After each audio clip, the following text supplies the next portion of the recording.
Sir, राष्ट्रपति के अभिभाषण पर जो चर्चा चल रही है, भाषण अगर पढ़े सुने तो भी लगता है कि जैसे प्रोफेसर साहब ने कहा कि देश की स्थिति ठीक नहीं है। लेकिन ठीक लगता है जो हमारे सामने महान देशभक्त मंडली बैठी है, उनको लगता है कि सब कुछ ठीक है। राष्ट्रपति देश की संवैधानिक प्रमुख है, तो भाषण के हर पैरा में राष्ट्रपति जी कहते हैं कि मेरी सरकार, मेरी सरकार, मेरी सरकार। लेकिन जिनको ये मेरी सरकार कहते हैं, सरकार पाखंडी है। ये सरकार पाखंडी है, झूठी है और गैर जिम्मेदारी भी है। तो कहा ये ऐसी सरकार को राष्ट्रपति जी मेरी सरकार कहते हैं, तो संविधान के खिलाफ है। जो सरकार गैर संवैधानिक तरीके से बैठी है हर राज्य में, सर इस देश में मैं यहाँ से सुन रहा था डेमोक्रेसी की बात करते, कहाँ डेमोक्रेसी देश में बची है? न जुडिशरी है, न सोशल जस्टिस है। हाई कोर्ट और सुप्रीम कोर्ट सरकार की कठपुतलियां बन गई है। कहाँ न्याय मिलता है? चुनाव आयोग जो देश का है वो भारतीय जनता पार्टी की प्राइवेट लिमिटेड कंपनी बन गई है। कहाँ न्याय मिलेगा आपको? सोनम वांगचुक कहाँ है? सोनम वांगचुक कहाँ है? आप देशभक्त है ना, आप मुझे बताइए सोनम वांगचुक का क्या हुआ? उनकी हालत क्या है? क्या वो जिंदा भी है? मुझे मालूम नहीं, कहाँ है वो? देखिए उनका अपराध क्या है? उनका अपराध है कि हमारी जमीन चीन ने कब्जा कर ली है। ये बात उसने कह दी तो उसको देशद्रोही बताकर जेल में डाल दिया।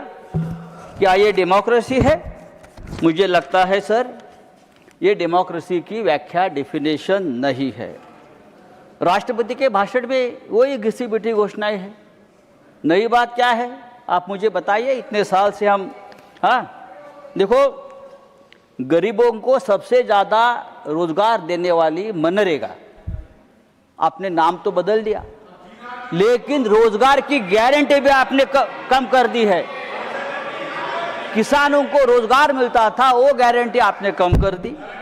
हमारे मराठवाड़ा, महाराष्ट्र में मराठवाड़ा में 2025 में 3000 किसानों ने आत्महत्या की है। 3000। सर देखो आप सुनने की आदत रखनी चाहिए। आप सत्ताधारी है, आपकी सरकार है, आपको हमारी बात सुनने की अगर आप आदत डालें तो डेमोक्रेसी और मजबूत हो जाएगी। सर मैं और एक बात आपके सामने रखता हूँ। ये सरकार पूरी तरह से भ्रष्टाचारियों से घिरी है। पूरे देश भर के भ्रष्टाचारी एक साथ लाकर अपने सरकार बनाते हैं, सरकार तोड़ते हैं, सांसद को विधायक खरीद लेते हैं। हम चुनकर लाएंगे, आप रेडीमेड खरीद लेंगे। पहले नेताओं को हम बनाते थे, अब नेताओं को हम खरीद लेते हैं। यह आपकी डेमोक्रेसी है। सर आज मुझे अजित पवार जी की याद आ रही है। फिर हमारे बड़े नेता थे महाराष्ट्र के, आपके साथी भी रहे हमें आज बहुत सालों से, 3 साल से। दुर्भाग्यपूर्ण तरीके से उनकी मौत हो गई। आज भी हम लोग सदमे में है कि ये कैसा हो गया। इतना एक दमदार आदमी, जिस तरह से उनकी मौत हो गई, दुर्घटना हो गई, आज भी हम लोग सदमे में। अजीत टाइम में खत्म हो गया, ठहरो सर। अजीत पवार के ऊपर 70,000 करोड़ के सिंचाई घोटाले का आरोप किया था आपकी सरकार ने किया, लेकिन वो भारतीय जनता पार्टी के साथ आ गए और पवित्र हो गए। 15 जनवरी को अजित पवार जी ने एक बयान दिया था। 15 जनवरी को अजित पवार ने बयान दिया था और भारतीय जनता पार्टी को एक जवाब दिया था। आप सब्जेक्ट के बाहर क्या कहा था कि अगर आप सिंचाई घोटाले का आरोप करते हो, ये विषय नहीं है, सिंचाई घोटाले का आरोप करते हो तो सिंचाई घोटाले का पैसा हमने नहीं खाया है। भारतीय जनता पार्टी ने भी इस सिंचाई घोटाले में जमकर पैसा खाया है और भारतीय जनता पार्टी की फाइल मेरे पास है। ये अजित पवार का बयान 15 जनवरी को आया है। और उसके बाद 10 दिन बाद अजीत पवार की विमान दुर्घटना में मौत होती है। देखिए, मैं आरोप नहीं कर रहा हूं, लेकिन ये मौत रहस्यपूर्ण है। आपके ऊपर आरोप किया, फाइल कहाँ है? मेरी जानकारी है कि अजीत पवार वो फाइल हमेशा अपने साथ रखते थे।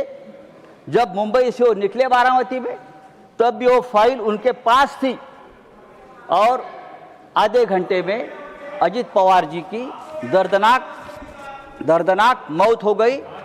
उसकी जांच होनी चाहिए और ये जांच इस तरह से होनी चाहिए, एक इंडिपेंडेंट जुडिशियल इंक्वायरी होनी चाहिए कि ये क्या है। धन्यवाद। ये सब्जेक्ट नहीं है। भ्रष्टाचार का आरोप मुझे तो जस्टिस लोया की याद आ गई। मुझे जस्टिस लोया की याद आ गई। जब अजीत पवार का एक्सीडेंट मैंने देखा तो मुझे जस्टिस लोया की याद आ गई।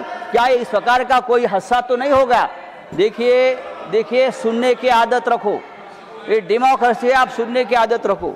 सर, आपकी सरकार अगर डेमोक्रेटिक तरीके से धन्यवाद आई है। धन्यवाद सर, 1 मिनट दीजिए। नहीं, 1 मिनट भी नहीं है अभी। सर, हाउस एडजॉर्न करना है। सर, समाप्त कीजिए। ये सरकार हिंदुत्व की बात करती है, लेकिन इस देश में सबसे ज्यादा तकलीफ में अगर कोई होगा तो हिंदू है। इंदौर में हिंदू गंदे पानी पीकर मरता है। लखनऊ में हिंदू कप सिर्फ पीकर मरता है और बांग्लादेश में हिंदू को मार दिया जाता है। और देश के प्रधानमंत्री और देश की सरकार उसके ऊपर चुप बैठी है। सर, आदरणीय राष्ट्रपति जी ने अगर इस बात का जिक्र किया होता तो हम बहुत आपके स्वागत करता। धन्यवाद। Now special mention doctor